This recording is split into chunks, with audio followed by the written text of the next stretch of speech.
just a simple, application or a simple example of cognitive reframing. Taking a certain experience and turning it the other way around, from being negative to being positive. How to do this if it's related to the subconscious? Well, for this reason, Imam Zarnuji has been mentioning poetry in this chapter. Poetry today, people don't read poetry, but they listen to songs and music. So either you listen to music that talks about how everything is terrible and things will never be restored again, or you listen to music, or you watch clips that provide some sort of motivation. People who go to the gym would know this, for example. Whether the beat itself, regardless of the jurisprudential ruling to listen to music or not, I'm talking generally speaking, putting things in modern day time. So whether it's clips about motivation, or songs, or nasheeds, lyrics, whatever gets you upbeat, kind of. And that would work the subconscious. You would hear terms and you would start repeating them with yourself. That's why he used the poetry. Because if a person is not used to self-talk, how can he find the vocabulary for it? He should not be learning vocabulary before, developing this notion or this habit of self-talk. So use poetry. For us, use music or songs or whatever. You're welcome. It's amazing. You said in the last lecture, yes, a statement, I actually don't get this statement. It was, person who loses his path goes astray. I don't get it. What do you mean with person who loses his path goes astray? You're trying to say, aren't they the same thing? Is that your question? No, I don't understand it. Yeah, I mean, as if you were distracted, that means you're going to go straight. If you are distracted? Yeah. This means that you're going to go straight, and if going straight is something's bad, or something's negative. Alright. See, losing the path starts where? When you choose In the middle or in the beginning? In the middle. In the middle? In the middle you discover, perhaps, that you missed the path. For example, take as going into directions. If you're trying to reach a certain destination, right? There is, at some point, you made a wrong turn, for example, or you took a wrong road. Alright? Now, you lost your path. So if you continue on that wrong path, you round up astray. That's his point, that any kind of small, even if it's kind of small, systematic mistake, it will round up with a person in a total different place. It's like this. This is the path that you should be taking. So if you lose your path in the beginning, like this, very tiny angle, and you continue on that road, you round up there. This is what he's talking about. To make sure that the beginnings of things are correct, because they are the foundations. You understand? Ibn Ata'illah talked about this. The importance of al-bidayat, the beginnings. The last one. Okay. I have read before that you can develop the human intelligence until he become 18. Okay. If this is true, how can, if the person changes his biological way of nutrition or something like that, would this change as how do you learn and what you're learning defines who actually you are? Is this correct? Okay. We want to distinguish between two things. One, a basic level of rational processing, which makes a person mentally stable or makes the person not mentally stable, which makes him accountable in front of court or makes him not accountable in front of court if he, misbehaves or something. All right? So put that aside. A basic mental ability to distinguish what is right and what is wrong, or to distinguish what is according to the law and what is not according to the law, what is harmful and what is beneficial. Put that aside. This basic level of determining the two kinds of actions. Good actions and wrongdoings. The brain, recent brain research says that, talks about this idea of brain plasticity.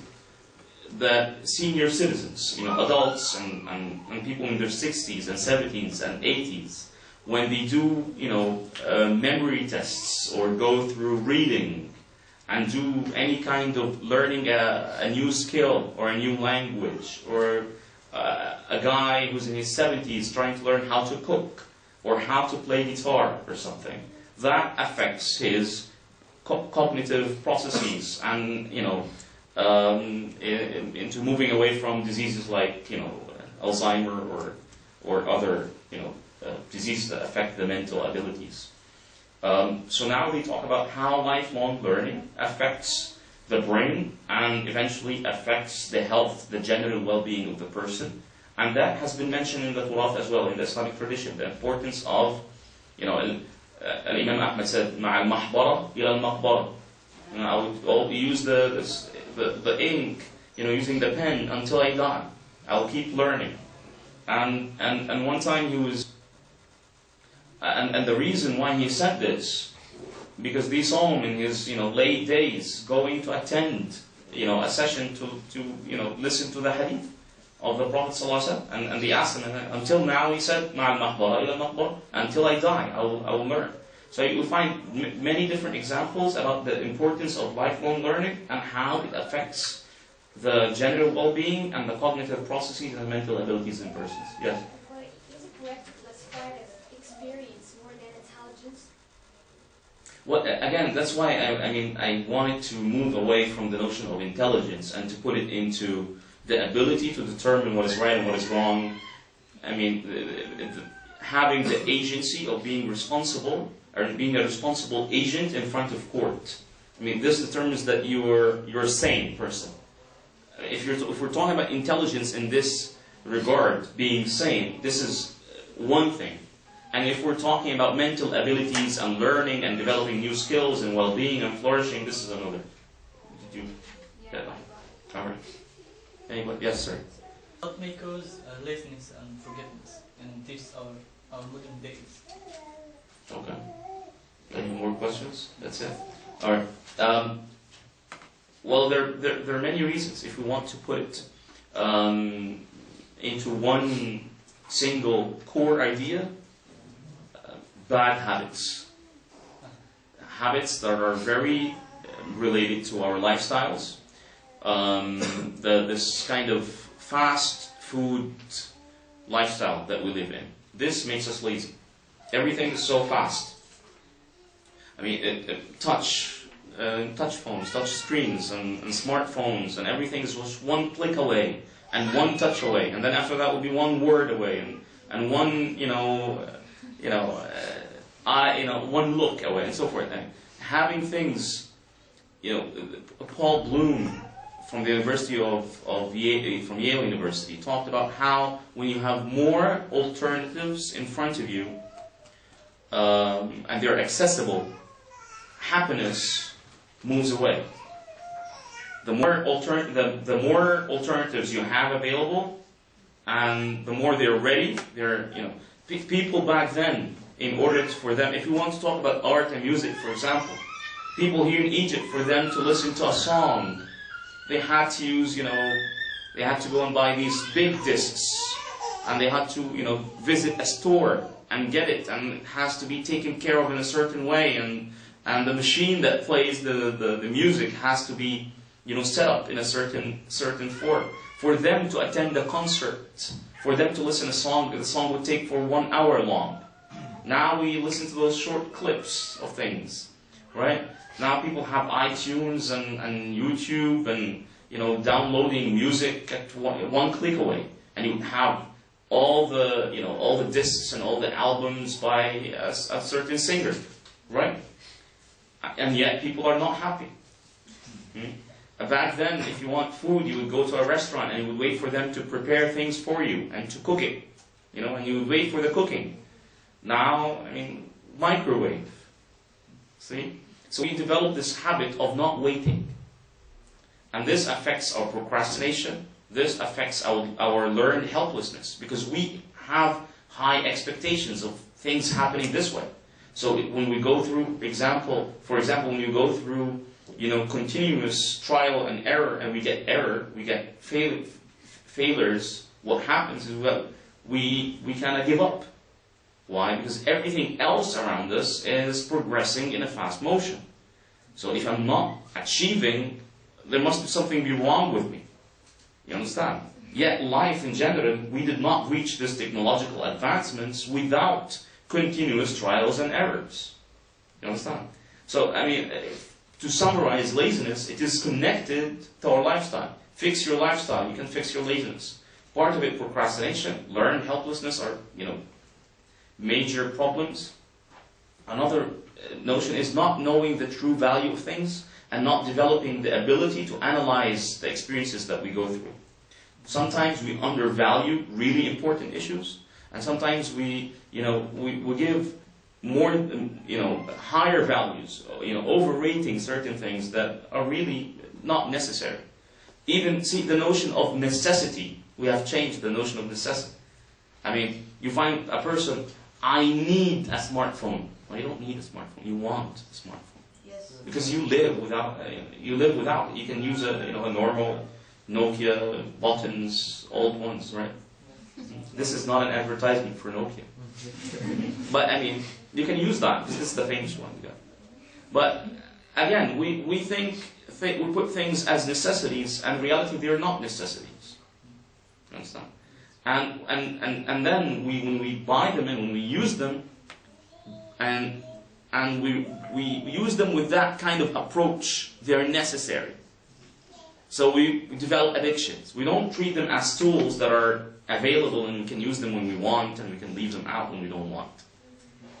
And one way to do this is, taking periodically breaks from, Facebook or from using the smartphone and use one of those, ones here, see, that. Use that every once in a while and get away from the smartphones if you can. At least for, temporary time during the day. So get yourself away from the, fast food lifestyle. This is one, and the other, know the values of things. And he talked about this. Knowing the true value of things would help you focus on what is helpful to your current condition, as he has mentioned before. Yes, sir. Yes, I have one comment. Maybe it has no relation with what we are discussing now, but you mentioned it in the previous lecture. Okay. You said that Islamic Imam said Allah is like the sun, and prophets are like the mirrors. They're talking about God's or Allah's knowledge in the form of analogy. Yeah, we can always see like an analogy. Yeah. From Allah. Yeah, like knowledge coming from Allah subhanahu wa ta'ala, like sun rays coming from the sun, and prophets are mirrors that reflect that to other human beings. Yes. Okay, but we read and we know more people who directly look at the sun and receive knowledge from them or from him directly. For example, Al-Hallaj, Muhyiddin ibn Arabi, Maulana Jalaluddin Rumi. So what's the difference between them and us? Well, for those great scholars to reach that high grade and being well versed in Islam or in Sufism, they had to go through the Prophet ﷺ. Of course, I know, but at the end, they are humans. They are not prophets. They are not angels. Yes. So. So what? So what? They are not prophets. You said that you have to look at directly to the mirrors to get rays from the sun. Just like Al-Hallaj and Ibn Arabi did. Yeah. This is in the beginning of their life. After that, they reach their destination. Yes, of course. This is what I'm talking about. So what's the problem? The problem is what I figured out from you. What I understood is that you have all the time you have to look at the mirrors. Yes, all the time. Imam Ibn Arabi has his own salawat on the Prophet ﷺ. If you open the copy of Salawat Ibn Arabi, he has his own salawat, his own praisings of the Prophet ﷺ. Salat ibn Mashish. I mean, that's another one. I mean, so they have their own remembrances that were dedicated solely to the Prophet ﷺ, even though they reached that high grade. Yeah. So, but because of they were steadfast and they had this perseverance and persistence and resilience and tenacity in their Sufism, they reached, by the help of the Prophet ﷺ, levels that they would not, that laymen or that mass public would not have reached without going through that path. Of course. You get my point of view. Yeah. I mean,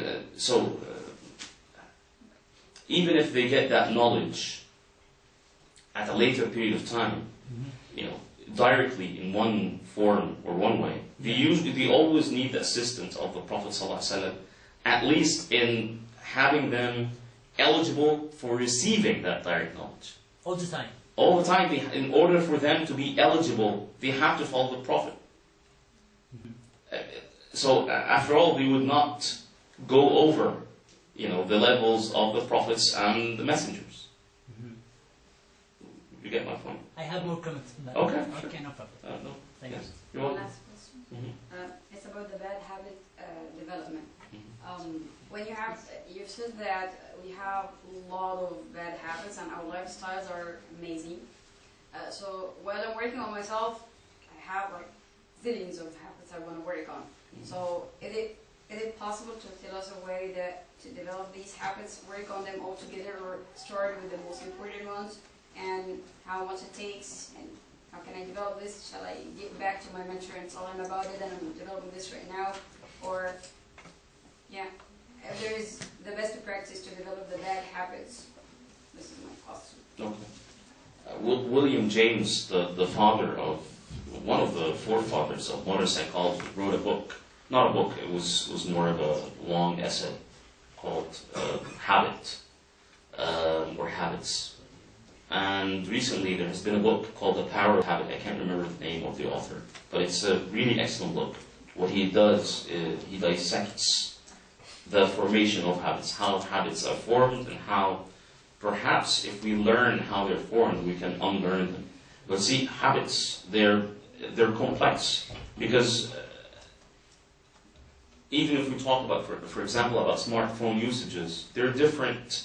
The way you use your smartphone is different than me. And the factors that impact my usage or result into an excessive usage of a smartphone differs from one person to another. So we can talk about general themes in habit formation, but we cannot, I mean, doing this like a specific prescription, you always ask for these, specific, ridiculous, details, which is very, very good, but it would require knowledge. I mean, just like how companies now, for them to,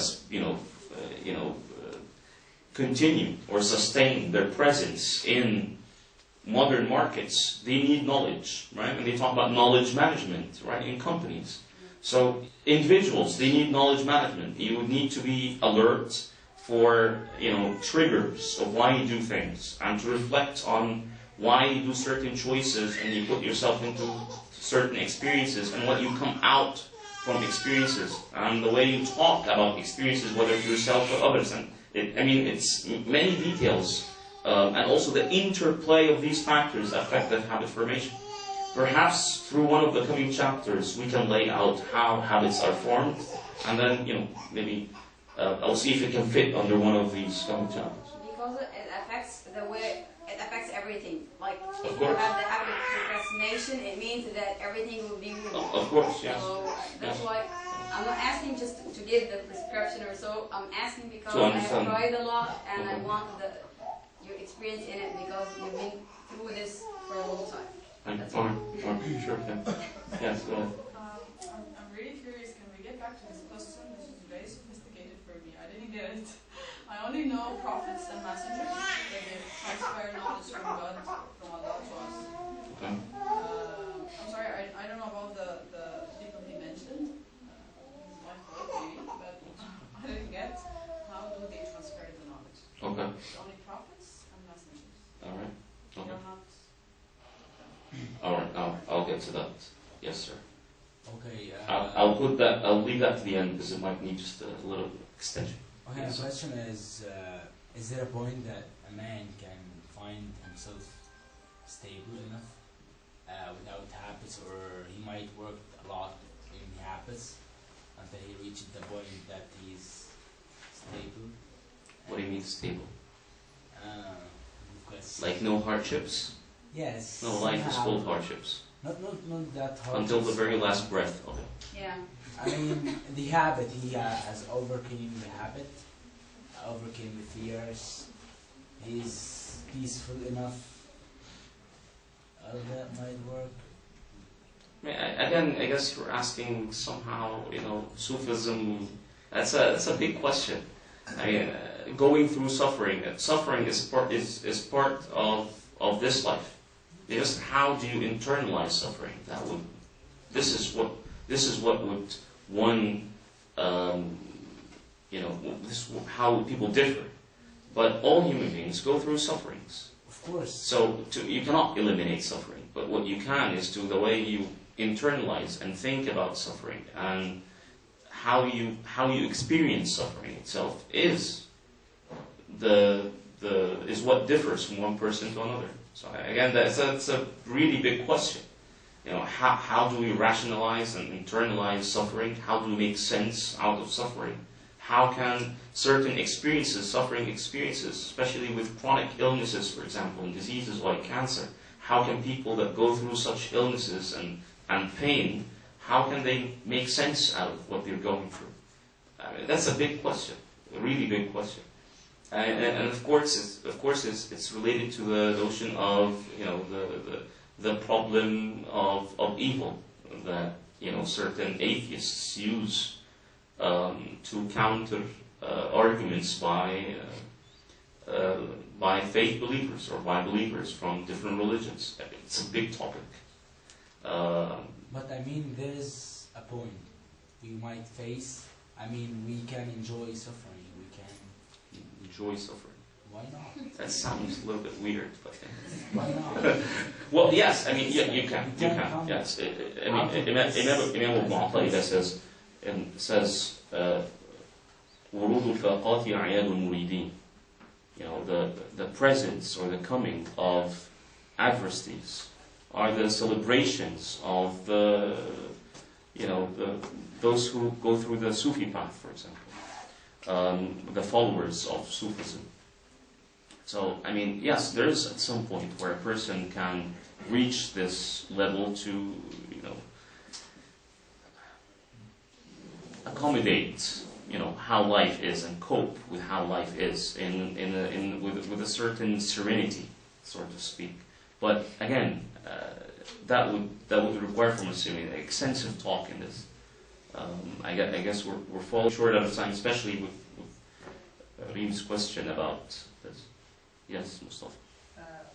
You mentioned before research that a balanced dopamine level is actually helping in retention and definitely helps in learning. Mm-hmm. So I think that dopamine depends on the teacher or the environment itself. You do something and you are expecting a reward or you don't expect, and the person in front of you is going to appreciate it or not, is going to reward it or not. Mm-hmm. So what's my goal as a learner here to balance my dopamine? Is there something that I can do as a recognition? Well, excellent question. See, Mustafa is asking if the rewards in learning environments are provided by teachers. So if the learning environments fall short from giving the necessary and the proper reward, how can a learner, strive then to reward him or herself? And that would require, as you said, metacognition and meta-learning, to think about the process yourself and to develop this sense of reflection that Imam Zarnuji has said. Always put yourself, incremental or periodically stop and reflect on the process that you're going through. Again, I mean, that's a big question, huge question.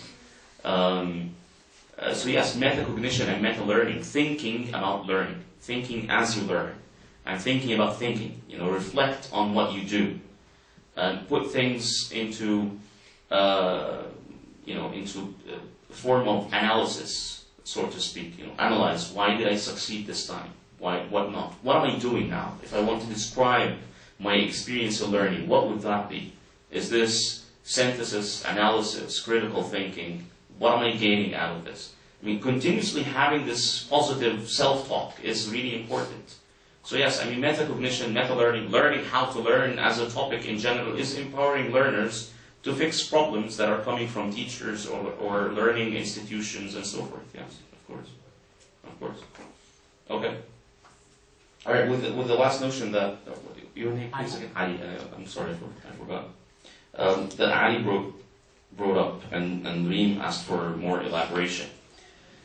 I mean, this question is really related to epistemology. Epistemology is a branch of philosophy that talks about how we come about knowledge, how do we form knowledge, how do we know about something. And human beings are limited to certain factors or sources of knowledge. Not all of them.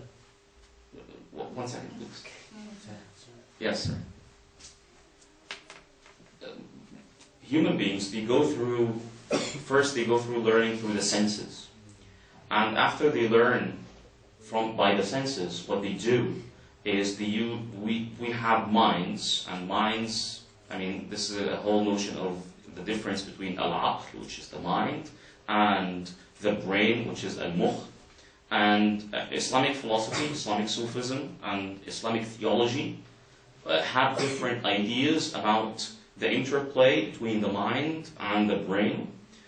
For example, Ibn Sina and his school would see that the mind is the controlling part of the soul, and the brain is the physical tool which the mind uses to, to go through information processing, decision making, rationalizing or internalizing desires and so forth, and that we have different sorts of mind powers.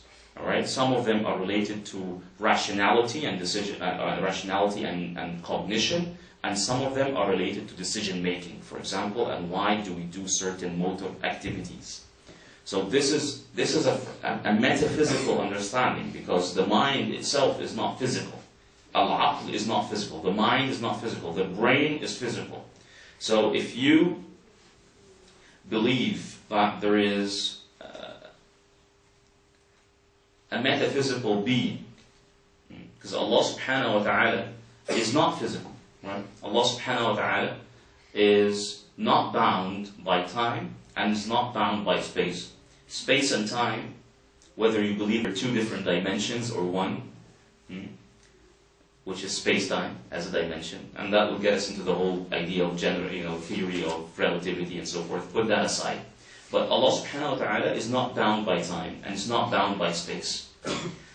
And as Muslims, and perhaps other believers from other religions, they believe in this metaphysical realm of the world.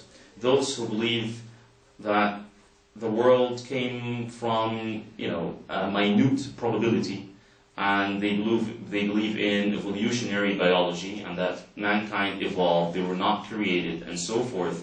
They don't necessarily